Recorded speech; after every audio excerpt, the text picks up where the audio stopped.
All right, ladies and gentlemen, welcome back. Sean with Blue Ridge Silverhound. I hope every single one of you is doing well today. And you guys are staying cool out in those hot summer sun, wherever you may be. So this is a little bit of a supportive activity that I'm going to be doing to help the folks that I've had consultations with. This is from a gentleman named Gary. He had a number of questions about some of the coins that he has found, and hopefully, I could give him all the answers that he needs. A lot of the coins that we're going to be talking about today in this video, I'm sure a few of you have probably seen a few of these before, but it's always good to kind of dissect how something happens on a coin. Whether there appears to be doubling, or if there's something that looks like a die crack, but it could be something else. That's kind of like that next level of service that I provide when I do the consultations. If you guys want to know more, of course I got the link down below in the description box. Generally, with my consultation services, it's kind of like a one shot. You only need to do it once, and then you kind of have a friend for life. Someone that can certainly help you with not only the beginning stages of understanding numismatics and type coins and varieties and errors, which I would say is a much more advanced skill, because there's a lot of things that we encounter as numismatists in this world today that certainly gives you enough cause to just pause a little bit and examine what we have. There are some things, even to this day, that I could honestly say stump me. And it's all good, because if we're not continuously learning as we go on through this kind of like this path, this life path of wanting to be in coins and currency, then it doesn't stay engaging or exciting. You want to make sure that it's always something that you want to constantly do. I've been doing this since the mid 90s. All right. Over 25 years. I would say it's probably like 28 years by now. Yeah, I'm that old. I'm that damn old. But it's all good. I started out as a teenager, and it's just dedicative education. I've self-taught myself a lot of things. I've read a lot of books and reference guides and things like that. You guys have it a little bit easier because you have the web world at your fingertips, and you have guys like me over here that could kind of help along. All right, so I figured let's go ahead and jump right in to these. Thank you again, Gary. Hopefully, you're able to get some answers, and I'm sure that he'll send me more photos as we go along. So what we have here, starting things out, is this is from a 2005 D. I'm going to assume it says, I think, quarter 2005 D broken, as in this mint mark.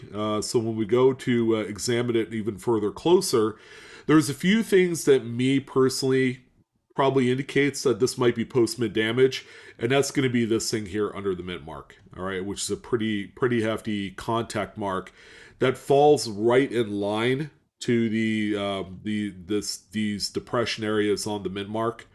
And then you can see a little bit of that right here on the left vertical bar of the D mint mark.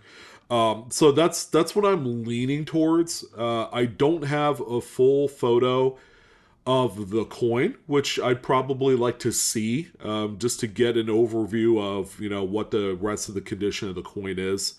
But there you go. That's what I think it is. Outside of that, it could possibly be. It might be. If it's. Hmm. I'm leaning more towards a contact mark than I am anything else. It's the mid mark looks too deformed for it to be a variety of some sort or an error. So let's see. So he added these little arrows and drawings on here. It says steps. these steps in here. You know, if we're talking a clad coin, that could possibly be just a little bit of machine doubling, or it could be some of the shifting metal when this thing took a hit. That's my personal taking it. Again, all I have to work with is just the mint mark. Gary, if you have the whole photo of the coin, I'd like to look at that. All right. The next one that we have here, this is actually a very common occurrence that we see on coins, especially during the 80s and 90s, and that's severe die deterioration. All right, which comes in the form of this. Now, this is supposed to be a Philadelphia mint mark. When we get up closer on this one, you guys will understand a little bit better as to how we got to this. So this is a 1983 P, I believe, quarter, or it could this one, yeah, 1983, I believe, is what it is. Which fits that time frame where the dies were just ridden hard, and when that occurs, the dies are going to have a much harder time striking up the details of the coin because they're so badly worn. I mean, some of the things that you'll look for, and this one represents it really well. And by the way, Gary, fantastic close up images here. But you're going to see all of these die flow lines right here. So as the coin is being minted, so it's putting a tremendous amount of pressure on that blank planchet. So when it strikes the coin, the coin, or the blank planchet rather, is actually smaller than what the coin is intended to be because the metal has to stretch, and that stretching action is the metal flow. All right, so when you have badly worn dies, you're going to see very evident flow lines like you see here. Now, on a coin, in hand, it's going to look like really strong luster up until you get close to it. With a magnifier, does the truth kind of reveal itself? But when we look at the mint mark like this, and you see just how kind of like really worn and puffed out it is, and you can see more of that die flow action coming off of it. These are all indicators of a very worn die. All right, so that's what that is there. Let's see, the next one that we have here is a 1984 Philadelphia Jefferson nickel. This is actually one of my favorite coins submitted by Gary. Again, this is a time period where you see a lot of worn dies, even on nickels. You see them on Lincoln cents, quarters, dimes. You do see it. Actually, dimes you see it all the way up until the 90s. They really did not care about the maintenance of those dies for Roosevelt dimes, and you also see them quite a bit on Kennedy half dollars. So in this particular case, a very well worn, very circulated coin.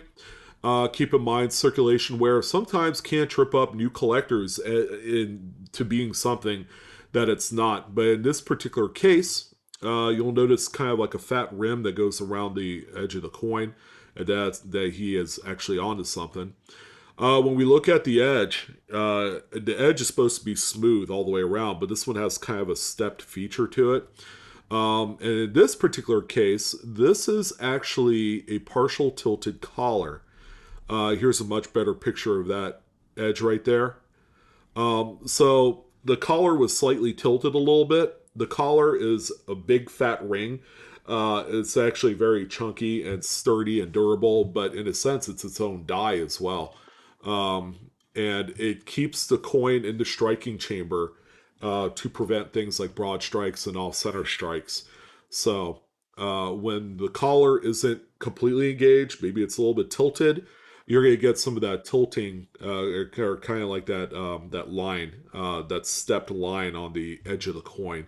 And you could see it on quarters, you could see it on dimes, you can even see it on Lincoln cents as well. But this is, ladies and gentlemen, an actual mint error. All right, so keep that in mind. Anytime you look at the edge and it's got like a railroaded rim or something like that on there, that's one of the indicators that you have a partial tilted collar.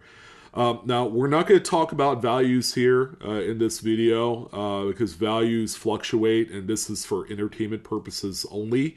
It's not financial advice. So, what I'm doing is simply identifying the coins that people have found through my consultation service.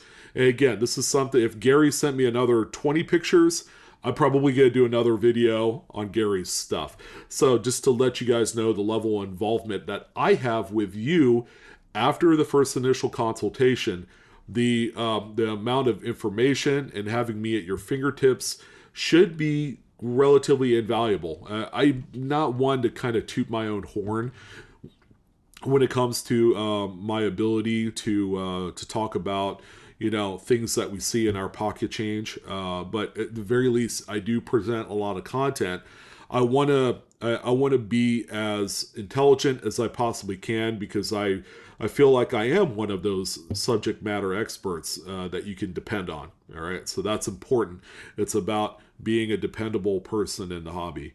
Let's see, there's that picture there. So the next one that we have here, actually another favorite of mine that I ended up seeing. This is on a Sally Ride American Women Quarter.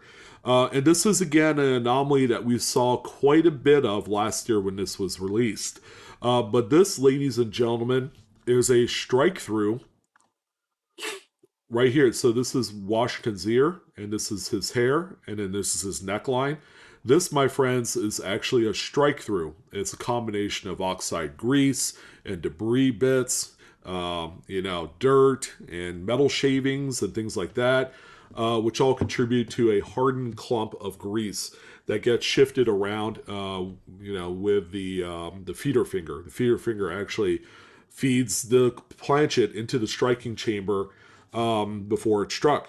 All right, so in this particular case, this is actually a strike through, and he had submitted a couple of these. There's a really nice extra close up of this event on there, and at first glance, some people do overlook this because it's in Washington's hair, and that's kind of one of those things that a lot of people tend to overlook because of that. Here is a much bigger picture of that event on there.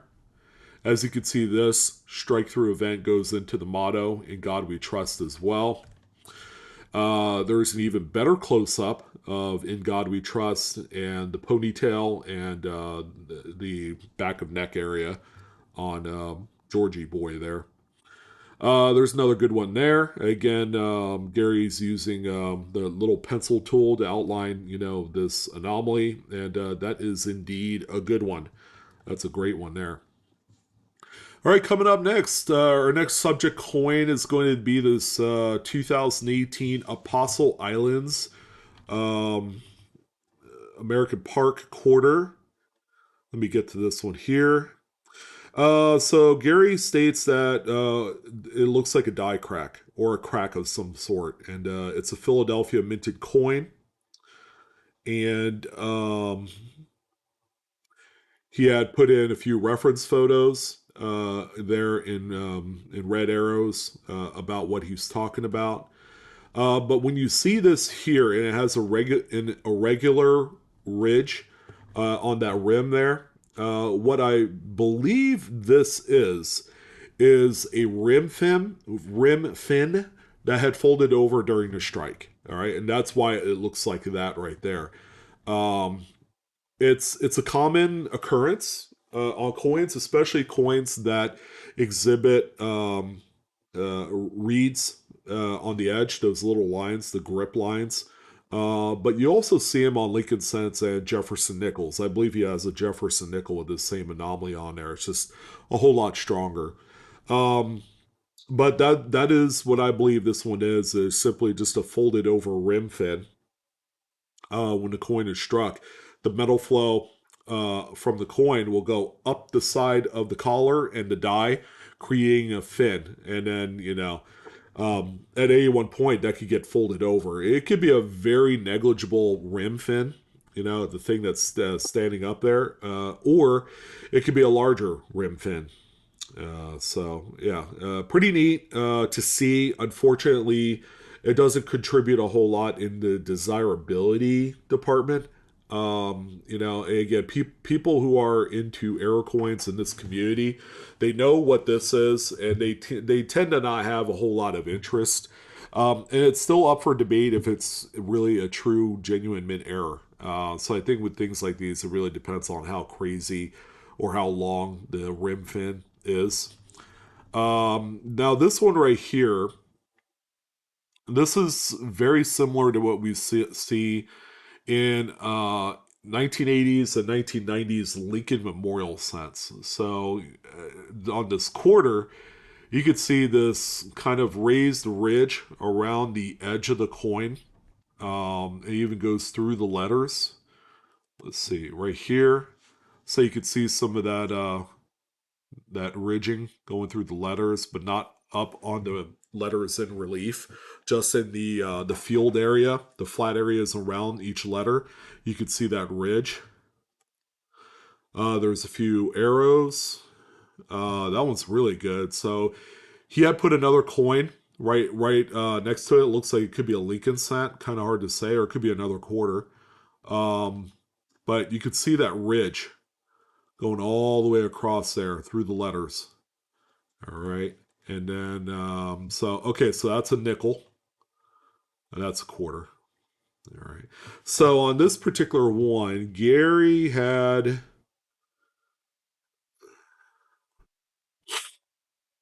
1996p quarter possible clash with nickel, set to note radius of marks and radius of the nickel. I was, yeah, of nickel. So that's not a clash mark. I can tell you that.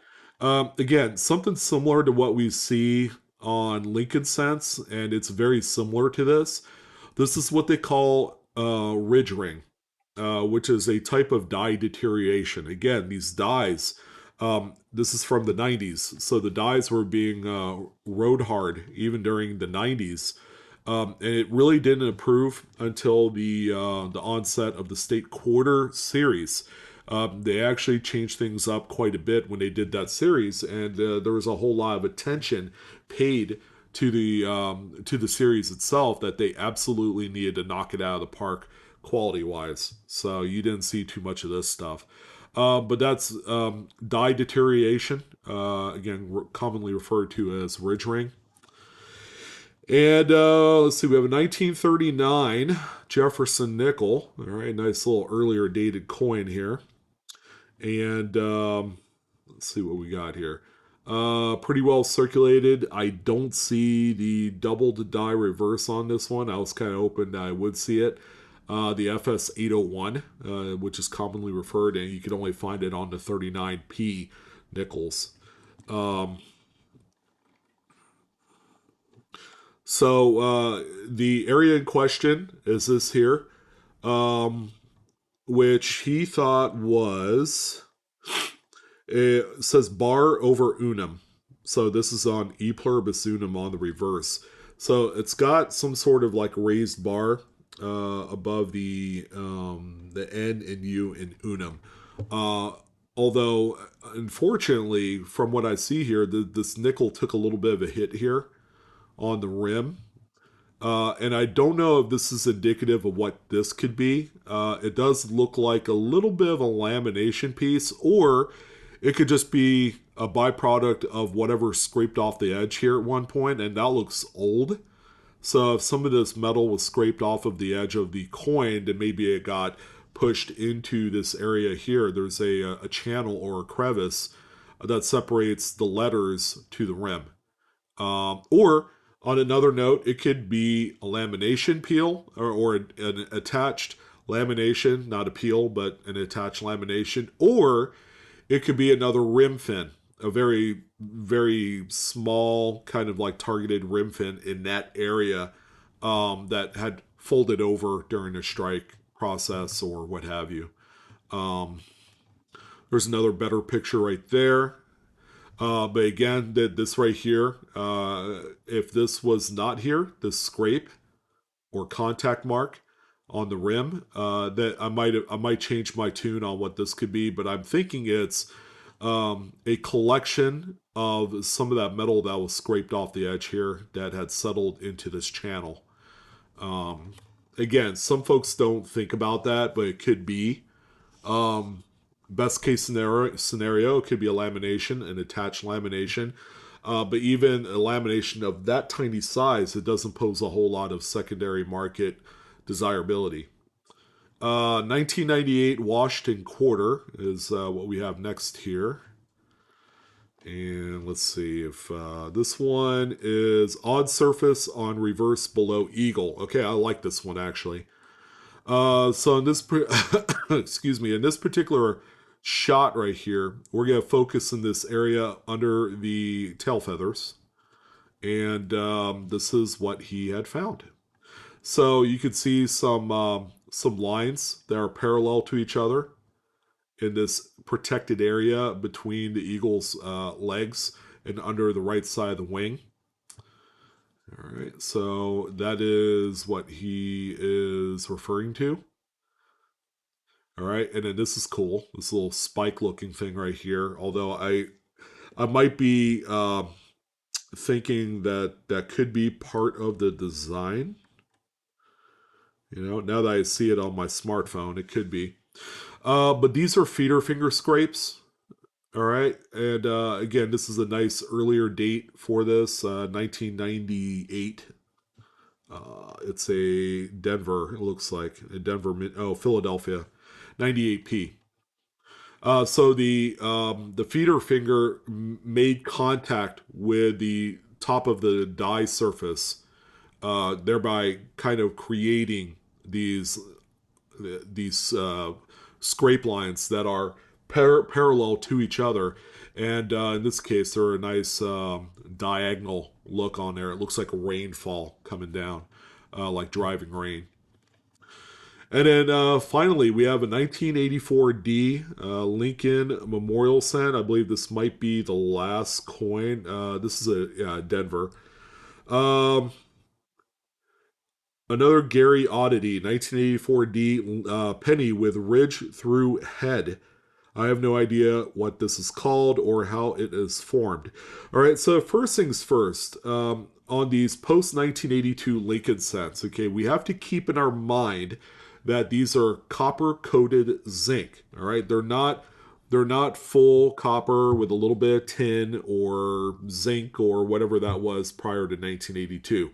Those particular compositions are a little bit more stable, through age, but not the copper coated zinc. And keep in mind the copper plating on the zinc core of these, it's not 100% attached.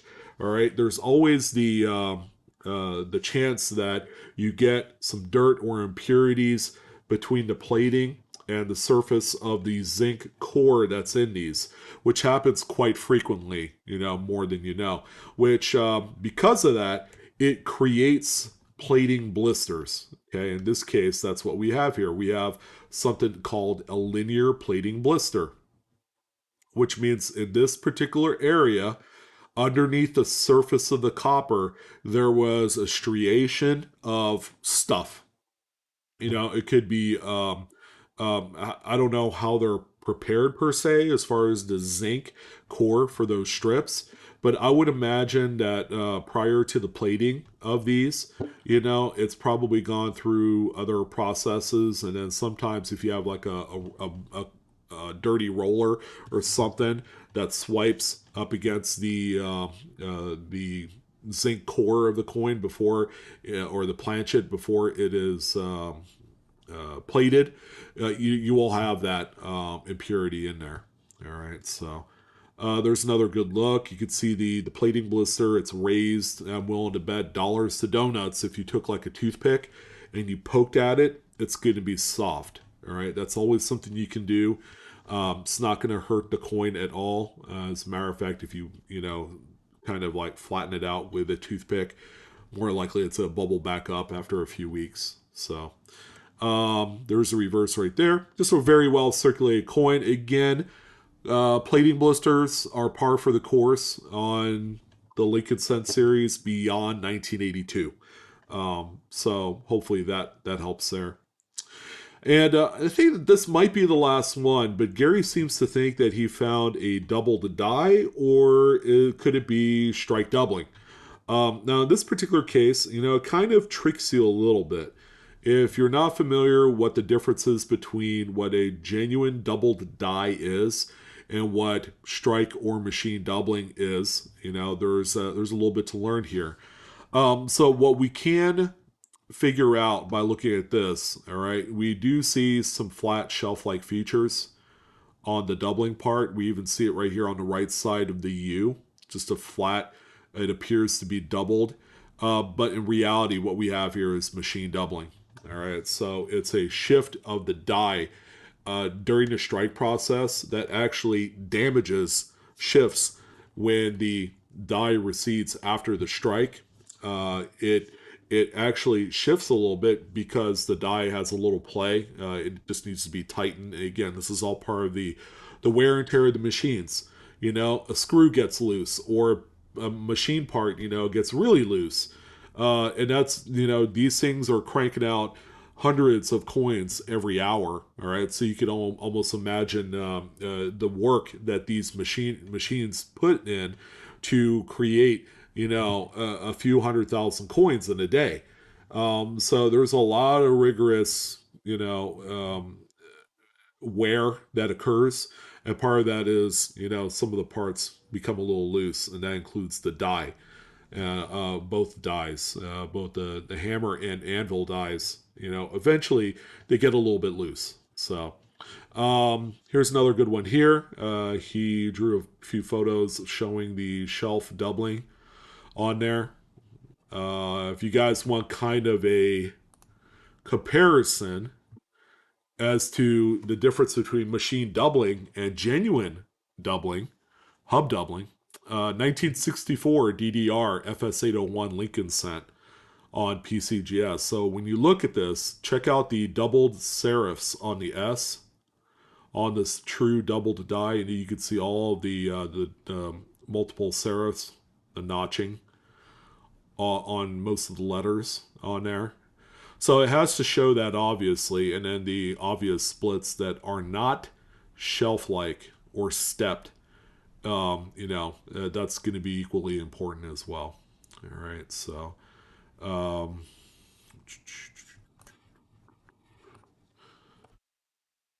another picture right there. Not really showing a lot. Again, more of the flat shelf-like doubling on the middle bar of the E and then the bottom bar as well. And that, my friends, is a die chip. That's an actual die chip on the top right corner of the memorial. The coin that we just talked about is a 1960D. Always check out that min mark on 60Ds. There's a lot of RPMs for that date. But you can see the die chip right there. All right, so you find die chips all the time on these Lincoln Memorial cents, whether they're on the top of the roof or in the bay somewhere or at the base of the monument. You find them all over the place.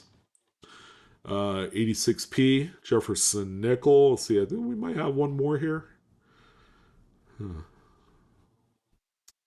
86p. Okay, so we've seen this anomaly again, just a kind of like different version of it. Um, Gary thinks retain cut question mark looks like crack to me. Okay, which it kind of does. It looks like a little bit of a crack there that goes across the top of the numbers and the date, the digits. All right, so you see that there. But again, from what we've talked about today, do you guys know what this could possibly be? All right, because it's isolated right to the very edge of the coin, and it's small enough, it's not that wide, that this is all pointing towards a folded over rim fin. All right, there's a fantastic picture of it right there, showing that. Again, worst case scenario or best case scenario, it's just going to be a minor lamination. But on these coins from the 80s, these things are notorious for having these folded over rim fins. All right, so again, it had a little minor rim fin on there that was folded over at one point. And that, ladies and gentlemen, is the final coin of Gary's emails. All right, so there you go. That gives you guys a little bit of a look at how we, kind of remedy and gain some answers as to what we have here. Again, these are not dumb questions. They are absolutely not. Not asking questions, that's dumb. All right, so if you're going to learn it all, you want to ask as many questions as you can, whether it's to myself or the professional of your choice. I mean, there's a lot of numismatists all throughout social media, YouTube, TikTok, Instagram, Facebook, actual real world people that go to coin shows. There are a lot of us out there that can help, answer questions about stuff like this. Hopefully, you guys like the layout with a slideshow. It's probably the best I could do for a screencast of this type. But that's what I want to do. I want to be as helpful as I can with the consultations. You pay one fee for 45 minutes to an hour. But it doesn't stop there. I'm your consultant for life for as long as I'm around. And, if you got questions, always let me know. But this is that first integral step to forging that relationship with you guys. So that is going to be it. My dog's going ape crazy downstairs. But, hopefully you guys got a little bit of takeaway from this video. And you guys always continue hunting and searching. There's a lot of good stuff still to be found out there. So I am out of here. You guys take care. I'm Sean with Blue Ridge Silverhound. Again, check out that link below for the consultation. It's money well spent if you want it to be, because you got to spend money to make money in this hobby with all aspects of it. But that's it. You guys take care. Have a great day, and I'll see you on the next coin video. So long.